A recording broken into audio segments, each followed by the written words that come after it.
everyone, it's Latanya Carmouche, your personal development life coach. I'm here to empower you and provide you with helpful tips that will help you to write the script of your life. Today, we are discussing the importance of self-care and how to make it a priority.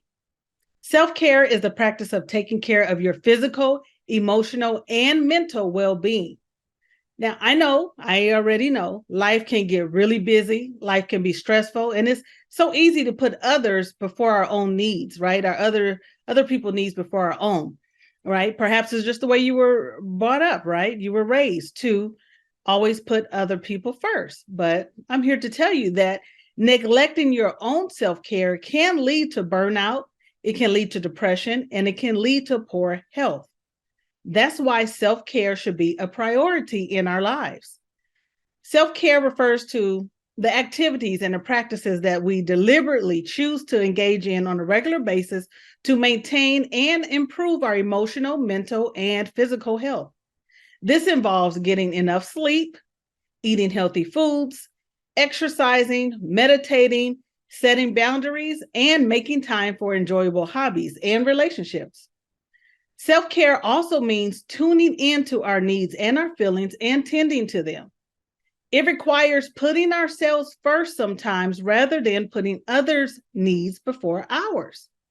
Self first is not selfish, right? I don't care who says it is or if this is what you were taught growing up, that if you consider yourself first, that you are being selfish and that this is somehow wrong and you shouldn't do it.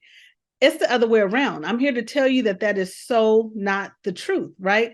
When we keep running and driving ourselves into the ground, trying to do for others and please others, we drive ourselves into the ground, right? And then what happens when you crash and burn?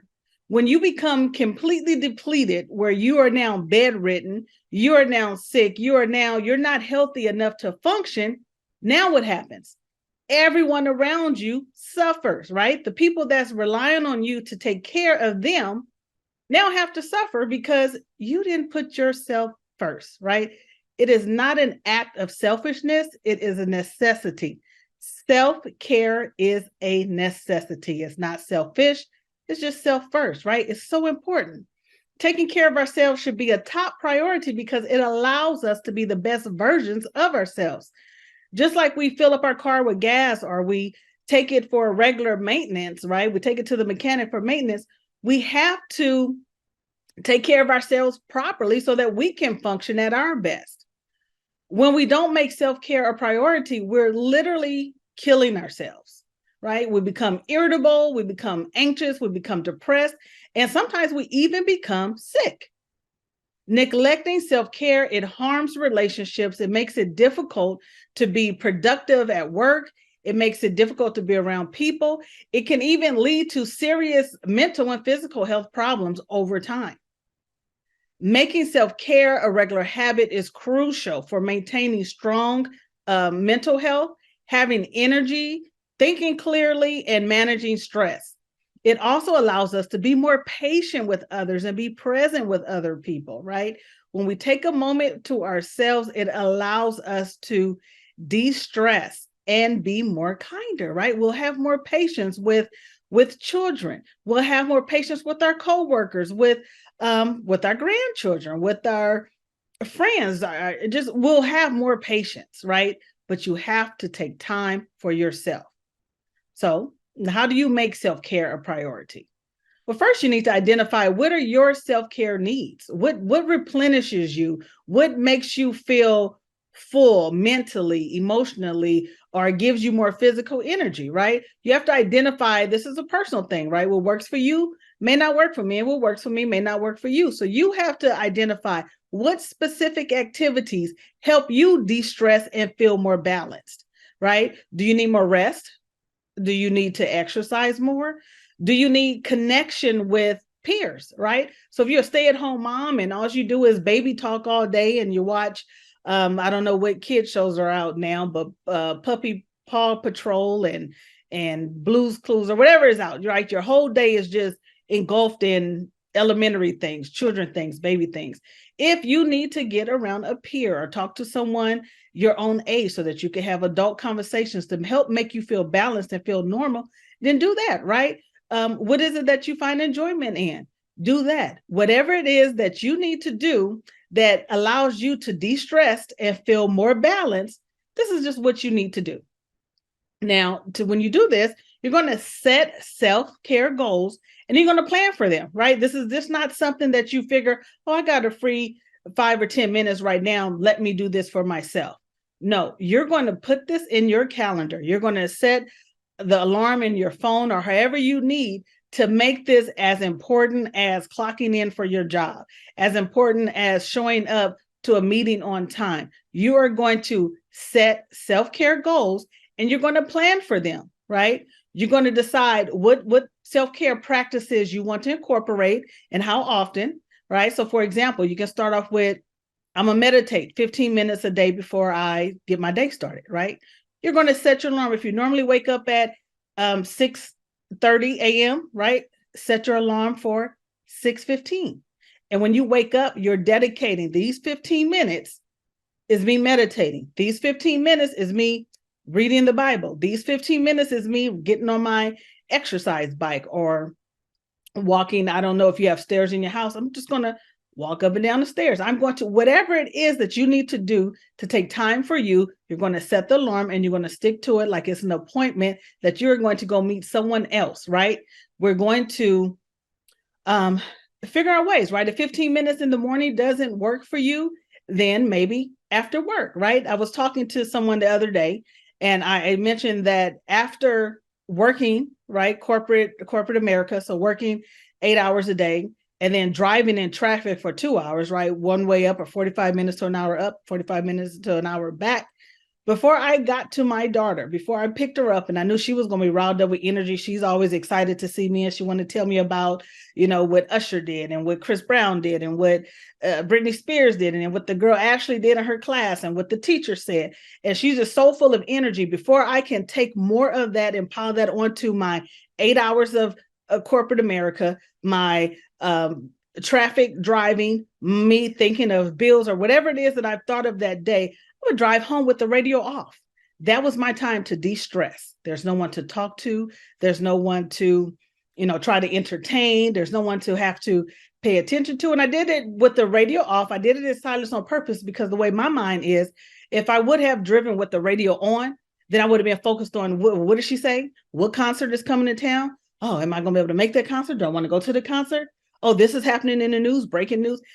It was a distraction. So turn the radio off, right? Drive home in silence. There's no phone calls. There's nothing, just silence. That was my time to de-stress so that when I was in the presence of my daughter, I can give her my full attention and act like I was interested in what Britney Spears did and what Justin Timberlake did and what, Samantha did in class. And, she pushed me off the swing and then he came and said, I'll help you up the slide. And it was, she had my full attention, right? But had to de-stress before I got to that, right? So drive home with the radio off. If you get home, right, you don't have to pick up your children. They're somehow home before you get there.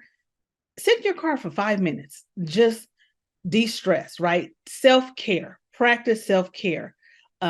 Schedule weekend getaways. If you can't do that, schedule do nothing Saturdays, like intentional. When my daughter was very young, right, we would have to have do nothing Saturdays because our Saturdays were always busy with her going to cheer or dance or softball, or I was in school. Like, it was always something to do. And like once every other month, I believe it was, we would have a do nothing Saturday. We would go back, and I'm finna date myself, but we would go to Blockbuster. On Friday, I would let her rent movies and do nothing Saturday. I didn't care when laundry wasn't done. I didn't care how dusty the table was. It was a do nothing Saturday. She had her movies, she had her snacks, and we did nothing. Incorporate that into your life, right? If you can, do it once a month or once every other month, where do nothing. Nothing else matters but your self-care, right? And mark it on your calendar, right? Treat it as an appointment and don't let other obligations come and crowd it out. Right? You wouldn't cancel your appointment because your friend wants to go for a lunch, or your friend wants to talk on the phone, so you're going to cancel your doctor's appointment so you could just talk on the phone. No, I'm unavailable from this time to this time, and that's just it, right? Treat it as an appointment. Next, you want to say no to extra responsibilities when needed, right? Don't overcommit yourself to things that will leave no time for your own self-care. You have to set boundaries. You have to make self-care enjoyable, right? Do activities that you truly enjoy, not just obligations, right? Try something new. Try and see if this new thing, it can be stress relieving for you, right? If you feel bored with what it is that you're doing, try something new. You may not, you don't know unless you try it. It may be something that you enjoy and that de-stresses you, right? It's a great form of stress, self-care for yourself. So try stuff new. Next, you want to align your care with your values. Focus what matters most, whether it's creativity, relationships, health, or something else. What matters most to you, right? You care about, you want to be healthier. Well, incorporate your self-care in some form of exercise. Go for a walk, ride your bike. Do something that's, working towards your goal, but that's fun and that is self-care, taking care of you. And now you got to remember, you have to recharge daily. So these are things that you're doing. I said the once a month, do nothing Saturdays, or, maybe 2 or 3 times a week, drive home without the radio on, or sit in your car before you go into the house. Those things, you can schedule, right? But an absolute must is that you have to recharge daily, right? That means you should make your evenings relaxing.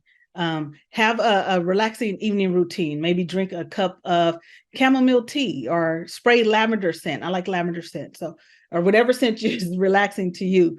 Spray it on your pillow or spray it in your room, and like create an atmosphere of relaxing, right? Get enough sleep. Take breaks. Limit your technology use before phone. Don't play a game of, a game where a video game where you're killing and your adrenaline is up and you're doing all this stuff. I can't think of the name of the video game that some people I know, grown people, play. But don't do that sort of thing before bedtime. Don't do anything that's going to get your adrenaline going right before you go to bedtime.